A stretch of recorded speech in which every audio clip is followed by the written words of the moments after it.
자, 2부를 시작하겠습니다. 1부가 좀 짧았죠.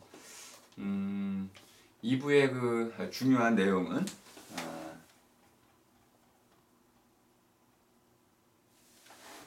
이방인이 어떤 사람을 말하는 것이냐입니다. 한 문장을 읽어보겠습니다. 까미는 메르소에 대해서 그가 살고 있는 사회 안에서 이방인이다 이렇게 얘기하고 있습니다. 그가 살고 있는 사회 안에서 이방인이면 그 사회와 그 사회를 벗어나서는 이방인이 아닐 수도 있다는 겁니다. 다시 말하면 이방인이라는 것은 어떤 정신 착란이라든지 또는 정신 이상자라든지 어떤 질병의 문제에서 다루어질 수 있는 그런 이상한 사람이 아니라는 것입니다. 그 사회에서 어떤 사람을 가리키는 것입니다. 사회라는 것을 제가 모여 살이라고 이제 말하고 있는데요. 모여 사는 동아리, 줄여서 모아리라고 이야기합니다. 그 모여 살이 하는 사람들 사이에서 모였는데 뭔가 중뿔이 난 사람 또는 뭔가 눈에 띄는 사람 뭔가 함께 잘 어울리지 못하는 사람 그래서 왕따를 당하는 사람 또는 잘 섞이지 못하는 사람 이런 사람을 이방인이라고 좀 부르려고 한다는 것을 알 수 있습니다.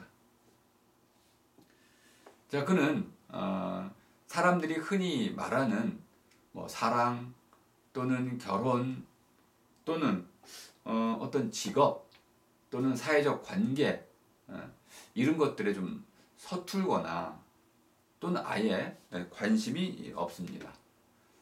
메르소와 같이 등장하는 여자 주인공이 마리입니다. 마리아는 원래는 이제 그 성경에 나오는 인물이죠. 보통은 이제 짠물이라고 이야기할 수 있습니다. 이 짠물을 건너가면 단물이 나옵니다. 그래서 예수의 상징으로서 그런 십자가를 지고 바다를 건너서 생명의 샘이 있는 그곳으로 나아간다는 이런 관점에서 마리아를 이해하시는 분도 있습니다. 아마 그런 뜻으로 썼을 가능성이 많습니다. 말이. 그럼 메르소는 그 죽음과 관련돼 있기도 하고요. 또는 오셀레미오 해와 관계돼 있습니다. 그럼 이제 죽음의 해라고도 말할 수 있겠군요. 그럼 메르소는 그 자체로 보자면은 좀 부정적인 뜻을 갖고 있습니다. 그 메르소는 다른 사람들과 좀 비교해 보자면은 아주 평범한 사람입니다. 그가 말을 하지 않거나 행동하지 않거나 또는 직업에서 상사와 어떤 문제와 관련해서 토론하고 있지 않다면 그는 너무나 평범해서 다른 사람들과 전혀 다르지 않은 그래서 눈에 띄지 않는 그러한 평범한 사람입니다. 그런데 이 메르소의 아주 중요한 특징은 그는 어떠한 상황에서도 자기 자신을 변호하지 않는다는 것입니다. 이것을 까미는 이렇게 표현해주고 있습니다. 메르소는 거짓말을 할 줄 모르는 사람이다. 여러분 어떻게 생각하시나요? 거짓말을 못하는 사람은 좋은 사람인가요? 윤리적인 사람인가요? 바른 생활 사람인가요? 아니면 좀 이방인 같은 사람인가요? 메르소는 나중에 검사의 편에서도 또는 법의 편에서도 또는 사람들이 흔히 주고받는 그 관계의 원칙에서도 어떤 경우에도 마치 돌, 바람처럼 거짓말하지 않고 자신의 속마음을 있는 그대로 드러냅니다. 좀 미숙한 사람인 것이죠. 사회관계에 좀 미숙하고 때론 흰소리 또는 하얀 거짓말 이런 것들을 통해서 좀 부드럽고 매끄럽게 관계를 잘 펼쳐가는 것이 좀 지혜로운 사회인이라고 할 수 있는데, 메로스는 다른 사람이 어떻게 생각하든지 상관없이 자신의 생각과 느낌을 있는 그대로 솔직하게 드러냅니다.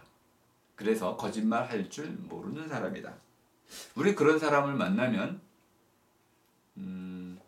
조금은 당황하게 됩니다.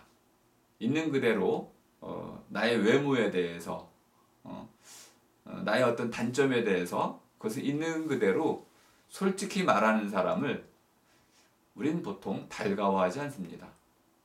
그래도 좀 잘 말해주거나 또는 칭찬해주거나 이렇게 해가지고 좀 사회적인 이런 교제적인 이런 이야기를 해주는 사람을 우리는 좀 더 좋아합니다. 그런 의미에서 메르소는 환영받을 만한 사람은 아닌 것이죠. 메르소는 말하자면 순박하고 생각 없는 아늑함 속에서 삶을 살아가는 사람이다. 이렇게 정의할 수도 있겠습니다. 그는 자신의 말과 행동에 대해서 변명을 늘어놓지 않습니다. 그저 자신이 느끼는 대로 솔직하게 말하고 행동해 왔습니다.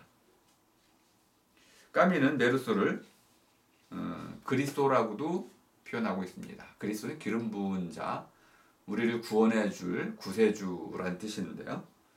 아니 어떻게 메르소가 이런 천치, 바보 같은 사회 부적응자와 같은 사람을 그리스도라고 말할 수 있을까요?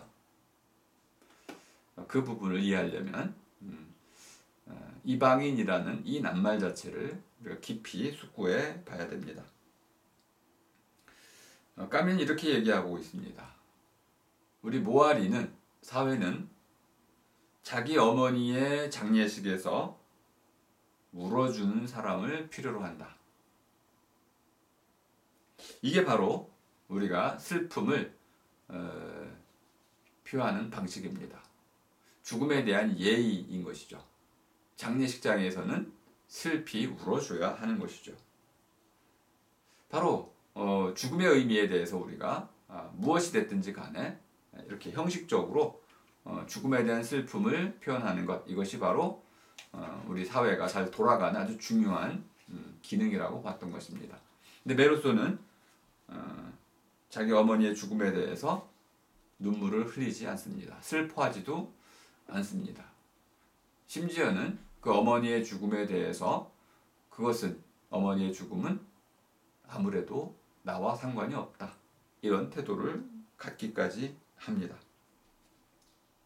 이렇게 어머니의 장례식장에서 울지 않는 사람은 사회적으로 다른 사람들에게 이미 사형 선고를 받는 것과 같다.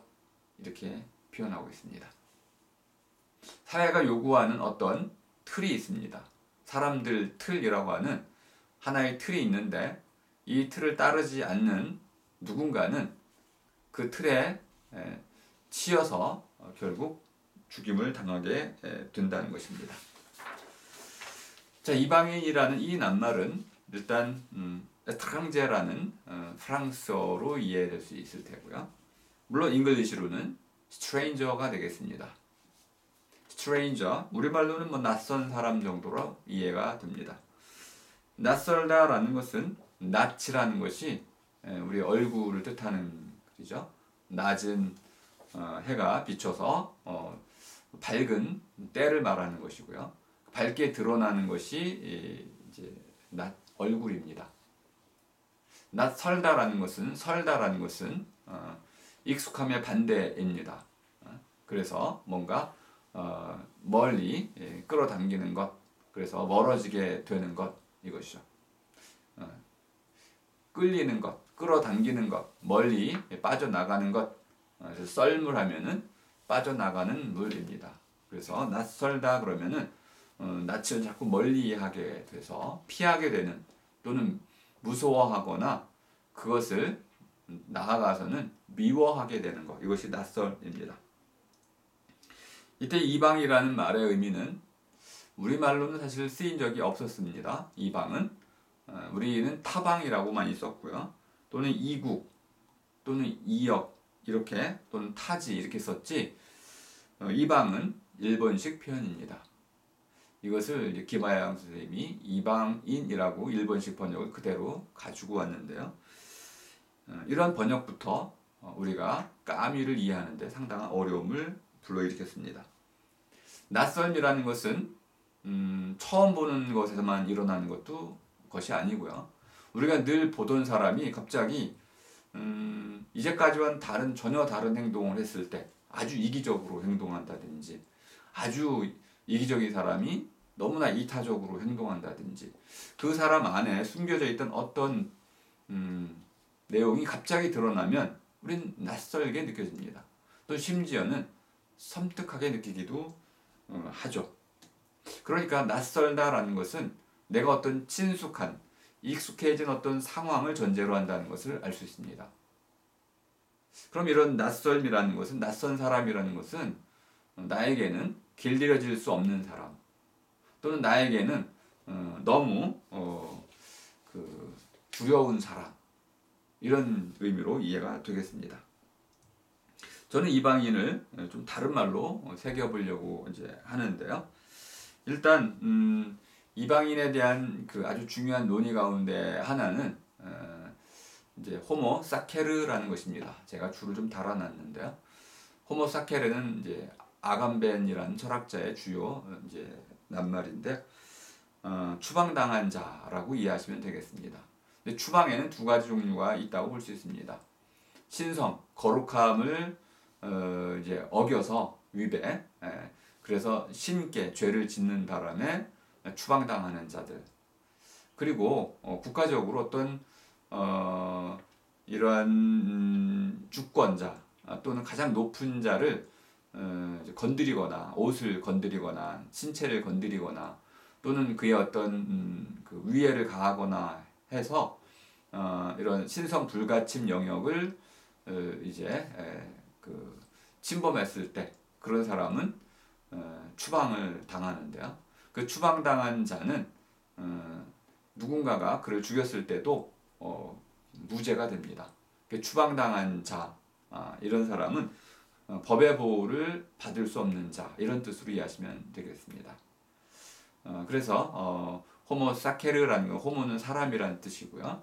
원래 후무스 진흙 덩어리인데 어쨌든 흙으로 빚어졌다는 뜻으로 봤을 때 이런 사람이라고 번역을 할 수 있을 테고요. 사케르라고 하면은 이렇게 추방당함을 당한 사람이란 뜻입니다. 그러니까 추방당한 사람 이렇게 이해하시면 되겠습니다. 우리 안에 이렇게 추방당한 채 살아가는 사람이 있습니다. 예를 들어서 이 문제를 다룰 때 뭐 이렇게 이주 노동자라든지 또는 성소수자라든지 이렇게 해가지고 혐오 대상자들이 있죠. 그들이 갑자기 이렇게 드러나면은 우리는 아주 노골적으로 그들을 비난할 수 있습니다. 그래도 그 비난하는 사람을 우리가 또 비난하지는 않는 경우가 있습니다. 이런 혐오는 오늘날 점점점 금지되고 있지만은 어느 사회든지 간에 이런 배제라든지 혐오는 사라지지 않고 있습니다. 앞으로 우리 21세기의 과제라고도 할 수 있습니다. 이걸 달리 얘기하면 다른 세계에 속한 사람이다. 그러면 다른 세계에 속한 사람, 인종 또는 민족, 언어 또는 습관, 관념, 가치관 이런 것들이 다른 사람 그들끼리는 서로 섞이기가 어렵고 그래서 다투게 됩니다. 근데 다수의 이런 사람들과 다른 소수의 사람들이 나오면은 그 소수의 사람은 다수의 횡포라고 할 수 있는 그들의 혐오를 통해 가지고 비난을 받게 되고 심지어는 죽임을 당할 수도 있습니다. 이게 바로 호모 사케르입니다.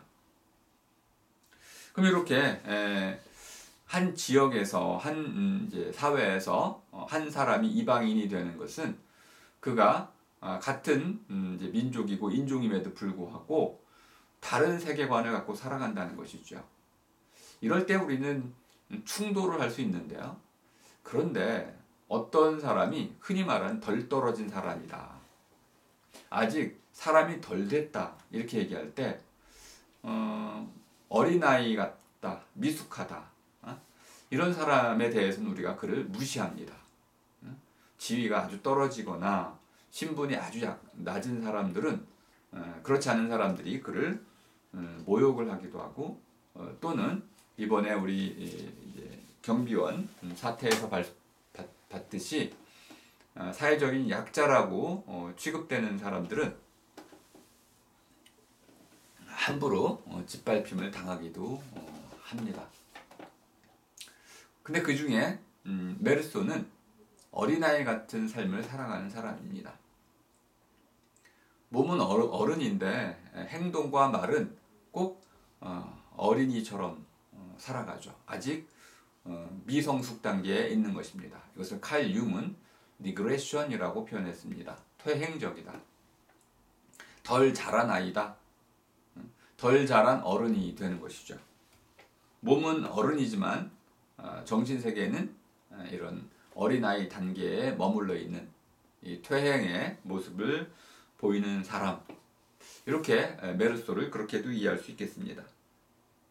사람다운 꼴을 갖추고 있지 못한 사람, 사람 꼴, 세모꼴이 이렇게 있는데 세모꼴이 제대로 갖춰져 있지 않으면 우린 그것을 세모라고 부를 수가 없습니다. 사람에도 꼴이 있다면 사람 꼴이 제대로 갖춰져 있을 때 우린 그걸 사람이라고 부르게 되는데, 만일 사람은 사람인데 그 꼴이 사람 같지 않을 때, 그러니까 사람 꼴을 이루지 못했을 때 우리는 그를 사람으로 대우하기가 좀 어려워지는 것입니다. 누군가 사람 꼴을 제대로 갖추지 못했다면 우리는 흔히 그를 못난 놈으로 취급하려 할 것입니다. 그래서 함부로 대할 뿐만 아니라 더 나아가서 자신의 이익을 위해서 그를 이용해 먹을 수도 있을 것입니다. 이렇게 에리히 프롬은 미성숙한 사람이라고도 불렀습니다. 어쨌든 이 미성숙은 하나의 질병이라고도 볼 수 있습니다. 물론 다른 쪽에서는 백치라고도 부를 수 있고 순수한 사람이라고 말할 수 있겠습니다. 미성숙의 가장 중요한 특징은 그가 많은 사람들이 말하는 이 정상성에서 벗어나 있다는 것입니다. 이 정상이라는 것은 올바르다는 것과 늘 그러하다라는 것이 합쳐진 말입니다. 늘상이라고 우리가 얘기할 수 있는데, 늘이라는 것은 거듭거듭 지속되는 것을 말하는 것입니다. 옷을 입고 있다는 뜻으로 이해되는 상자입니다. 자, 그렇다면은 우리가 옷을 입을 때 이렇게 하나의 체계를 갖춰서 입듯이, 또는 사람을 만나서 그 사람과 어떤 일을 할 때 정해진 이러한 형식에 따라 가지고 인사도 하고 또 예절도 잘 갖춰 가면서 이렇게 관계를 맺어가는 것, 이것이 정상입니다. 우리가 흔히 정상이라는 것이 뭐 구체적으로 객관적인 어떤 잣대로 있는 것은 아니지만은 그 시대나 상황에 따라서 사람들이 어떤 관계를 올바른 관계로 볼 것이냐, 많은 사람들이 올바른 것으로 보는 것, 그것이 바로 정상이라는 것을 알 수 있습니다. 친구 사이에 우리는 흔히 욕설을 주고받기도 하는데요. 이 욕은 친구 사이에 나누는 주고받는 욕은 가까움의 상징일 수도 있습니다. 낯선 사람에게 욕을 한다면 뭐 대판 싸움이 일어나겠지만 이런 벗들끼리 친근함을 위해서 가끔 욕을 하는 것은 서로에게 오히려 가까움을 더 증명하는 하나의 상징적 행동이라고 볼 수도 있겠습니다. 다시 말하면 정상과 비정상은 행동이나 말을 함께 나누는 사람들 사이에 그것을 올바른 것으로 보느냐 그렇지 않느냐의 문제로 보시면 된다는 것입니다. 자, 이렇게 이방인이라는 것은 많은 사람들이 봤을 때 메르소의 행동이 좀 비정상이다 이렇게 판단을 했다는 것입니다. 근데 그 비정상인데 그것이 적대국, 적대감, 이렇게 뭔가 우리와 좀 다른 세계에 속한 그러한 그 의미에서의 이방인이 아니고 우리 같은 세계에 속해 살아가는 사람인데 좀 덜 떨어진 것이다. 미성숙 상태이다. 아직 어린 단계, 정신적으로 아직 어리다라는 의미에서 다시 말하면 계몽이 안 된 상태이다. 아직 세상 물정을 잘 모르는 사람이다. 좀 바보스럽다. 이렇게 이야기하는 그런 종류의 이방인이라는 겁니다. 그럼 이해가 좀 되셨죠? 왜 사회 속에서 이방인인지 그 말의 의미는 우리가 모여서 함께 더불어 살아가는 그 하나의 동아리 안에서 같은 성인으로 어른으로 정상적으로 살아가지 못하고 마치 어린아이처럼 이렇게 응석바지처럼 또는 자기 사탕에 정신을 팔린 그런 어린아이처럼 그렇게 자기 세계에 몰입해 살아간다는 뜻입니다. 근데 이방인이란 이 낱말은 일본 말입니다. 일본 번역어입니다. 우리말로는 아마 낯선 이 정도로 일단 가장 쉽게 바꿀 수 있을 것입니다. 근데 이 낯설다라는 이 말은 조금은 감정에 관한 것입니다. 익숙하지 않다라는 것이죠. 근데 이 이제 에트랑제에서 중요한 뜻은 어떤 경계를 나타내는 것입니다. 그래서 이 에트랑제라는 것은 경계를 넘어서 왔다 또는 넘어서 갔다. 경계라는 것을 일종의 장벽으로 보시면 되겠습니다. 그래서 그 장벽을 넘어가거나 넘어오면 적대시될 수가 있습니다. 그래서 우리 사회 안에서 우리의 모아리 안에서 누군가가 우리가 모두 지키는 사람들의 틀 그것을 깨트린다면 그는 사형 선고를 받게 된다는 것입니다. 비난을 당한다는 것입니다. 자, 이런 의미에서 이제 에트랑제는 딴 나라 사람이다 이렇게도 말할 수 있겠습니다. 보통 그렇게도 얘기하죠. 엉뚱한 짓을 하는 사람에 대해서 우리는 아이고 저 딴 나라 사람이야 이렇게 얘기할 수도 있습니다. 이웃 나라 사람도 있고 우리나라 사람도 있습니다. 우리나라 사람은 뭐 우리끼리 잘 이해하고 살아갈 수 있겠죠. 이웃 나라 사람은 어느 정도는 다르지만 그래도 서로 이해할 수 있는 정도. 일본과 한국은 이웃 나라인가요? 이렇게 이제 물어볼 수 있겠죠. 서로 다르면서도 좀 같은 동양권으로 이렇게 묶여 있는 그 역사적으로 상당히 긴밀히 어떤 좋든 나쁘든 한데 묶여 있는 이런 관계 이것이 이제 이웃 나라라고 할 수 있겠습니다. 그 이웃 나라 사람도 있고 딴 나라 사람도 있는데요. 이런 것이 너무 지나치게 나라 개념으로 이해가 될 수 있으니까 이제 좀 저는 이것을 제 말로는 딴 데 사람이다 이렇게 좀 바꿔 쓰려고 합니다. 딴 데 사람은 이곳저곳이란 말과 빗대어 쓰이는 것입니다. 이곳 사람이 아닌 사람, 딴 데 사람이죠. 다른 데서 온 사람 이런 뜻입니다. 엉뚱한 사람. 그래서 이곳 물정, 이 세상 물정을 잘 모르는 사람. 그리고 뭔가 잘못을 자꾸 저지르는 사람. 또는 빗나간 사람.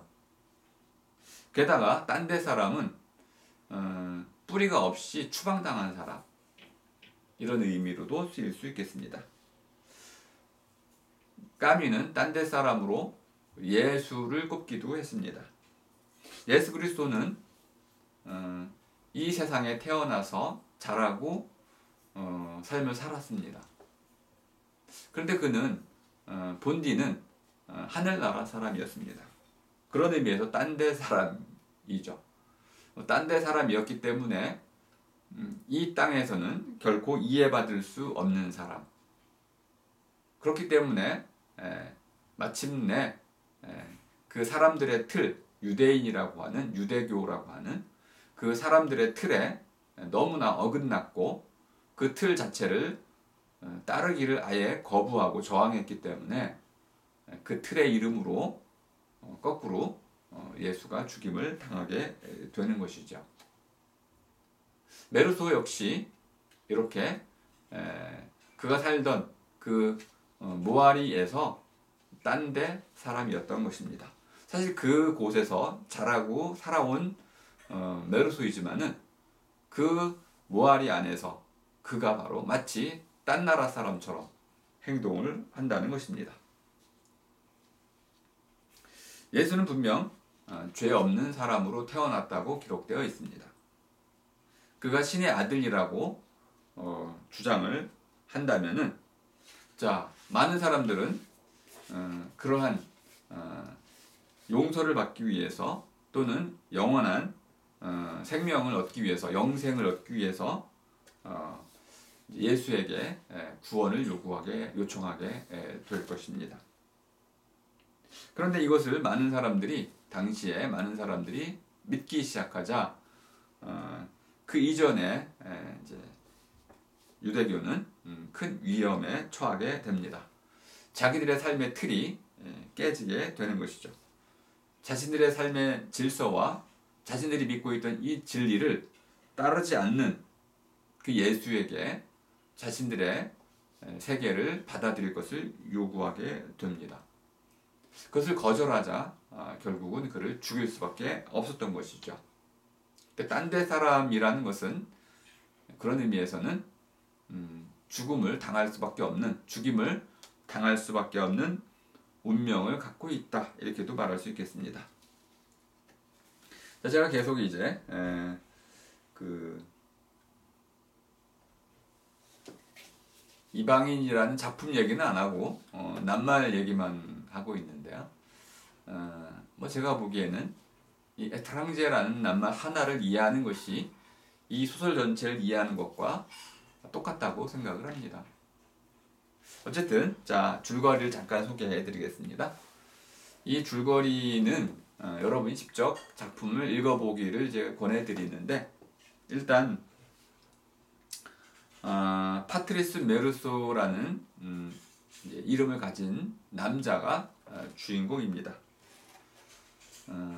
처음에 말씀드린 대로 아주 평범한 삶을 살아갑니다. 자기의 직장 생활을 즐기죠. 그리고 상사가 승진을 위해서 잠깐 파리 출장을 가라 부탁을 하는데도 자기는 지금 삶이 너무나 즐겁기 때문에 괜히 굳이 파리에 가서 고생할 필요가 없다 해서 아주 쿨하게 거절하게 됩니다. 이렇게 이제 자기의 그 삶에 대한 일상 나날살이에 대한 상당히 행복하고 만족한 삶을 살던 소시민 평범한 사람이었다고 볼 수 있겠습니다. 그리고 그는 이제 어느 날 엽서 전보 한 통을 받게 되죠. 어머니가 돌아가셨다라는 전보를 받게 됩니다. 첫 문장이 이렇게 시작됩니다. 오늘 엄마가 죽었다. 어머니라는 말도 나오고 엄마라는 말도 나오는데요. 아무튼 첫 문장은, 첫 크롤은 오늘 엄마가 죽었다로 시작이 됩니다. 그리고 바로 이것이 모든 사건의 발단입니다.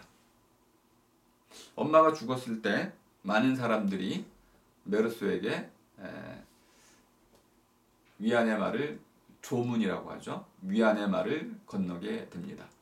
근데 메르소는 사람들이 왜 자신에게 이렇게 위안의 말을 건네는지를 의아하게 생각합니다. 메르소는 이런 감각이 없습니다. 모여살이를 하는 사람들 사이에 주어진 암묵적인 규칙 또는 관습, 이런 것들을 모르고 있거나 또는 무시하고 있어요. 그리고는 오직 그때마다의 자신의 느낌, 감정, 이것만을 솔직히 따르고자 합니다. 메르소가 어머니의 장례를 치른 다음 날 여자친구 마리와 해수욕을 즐기고 또 희극 영화라고 하는 코미디죠. 희극 영화를 보며 웃어대고 또 하룻밤을 같이 지내게 됩니다. 그리고 어느 날 바닷가에서 이제 자신의 친구와 말다툼을 하고 있는 아랍 사람을 친구의 권총이었는데 그것을 자기가 대신 가지고 가면서 가다가 결국은 그 권총으로 아랍인을 권총으로 죽이게 됩니다. 그리고 나서 체포돼서 재판에 회부되면서 2부가 시작이 됩니다. 그 유명한 말, 당신은 왜 아랍 사람을 죽였습니까? 라는 이 말에 메르스의 대답은 태양이 너무 눈이 부셔서 라는 것이었습니다. 물론 실제로는 아랍 그 사람이 주머니에서 뭔가를 끄집어내려고 했는데 그것이 칼인 줄 알았죠. 그래서 칼을 끄집어낸다고 생각해가지고 아랍 사람을 이제 권총을 4발을 쏴서 죽이게 됩니다. 바로 이 4발이라는 것이 나중에 결정적으로 메로스에게 이제 사형이라는 선도가 형이 내려지게 된 결정적인 원인이 됩니다. 그런데 앞에서 메르소는 자신에게 벌어졌던 모든 일에 대해서 아무래도 좋다라는 아무래도 좋다 이런 태도를 가지고 살았었습니다. 그런데 이런 태도가 더 이상 이제 불가능해진 것이죠. 사람을 죽인 뒤 재판을 받으면서 모든 것이 일거수일투족 그가 하는 말, 그가 하는 모든 행동들이 또는 과거에 했던 모든 행동들이 갑자기 메르스의 모든 현재를 또는 미래를 모두 검열하고 또 영향을 미치게 되는 그런 하나의 인과관계가 펼쳐지게 됩니다. 판결은 결국 사형으로 내려지게 됩니다. 그런 과정 속에서 메르소는 자신의 삶이 어떠했는지를 거듭거듭 곱씹어보게 됩니다. 일부에서의 메르소는 그냥 하루하루 주어진 나날들을 아무렇지도 않은 듯이 느껴지는 그대로 또는 자신이 하고 싶은 그대로 그냥 살아갔다고 한다면은 2부에서의 메르소는 현재의 자신의 삶뿐만 아니고 과거 모든 자신이 살아왔던 장례식장에서 커피를 마신 것, 또 장례식장에서 어머니의 모습을 마지막 모습을 보지 않았던 것 등등 그가 했던 모든 행동들이 재판정에서 그의 유죄를 확정하는 아주 결정적인 증거와 증언으로 쓰이게 됩니다. 이렇게 그는 그 유죄 판결을 받고 사형 선고를 받고 난 뒤에 더 결정적으로 자신이 지금까지 살아왔던 무의미한 것처럼 보였던 또는 아무런 생각 없이 살아왔던 자신의 하루하루를 날마다 되새기면서 그 모든 삶이 자기에게 얼마나 큰 의미가 있었는지를 새삼 깨닫게 됩니다. 하지만 그는 그런 삶을 이제 삶의 고통을 이제 회개를 통해서 이제 구원을 받으라는 그 신부의 이 마지막 고해성사를 거부하게 됩니다. 그리고는 스스로 고독한 이방인으로 사형날을 기다리게 되죠. 그때 그는 독방의 창으로 내보이는 별빛 찬란한 하늘, 행복이죠. 해, 이것을 바라보게 됩니다. 그리고 그는 그 모든 것들에서 과거의 자기의 삶과 그리고 자기가 무관심했던 어머니와 다시 한번 살아보고 싶어지는 그런 마음을 갖게 됩니다. 그때 그는 비로소 나는 살고 싶다 라는 소망을 갖게 됩니다. 여기까지가 뭐 제가 짧게 정리를 해드렸으니까 여러분들은 작품을 직접 읽어보시기 바랍니다. 자, 2부를 마치겠습니다.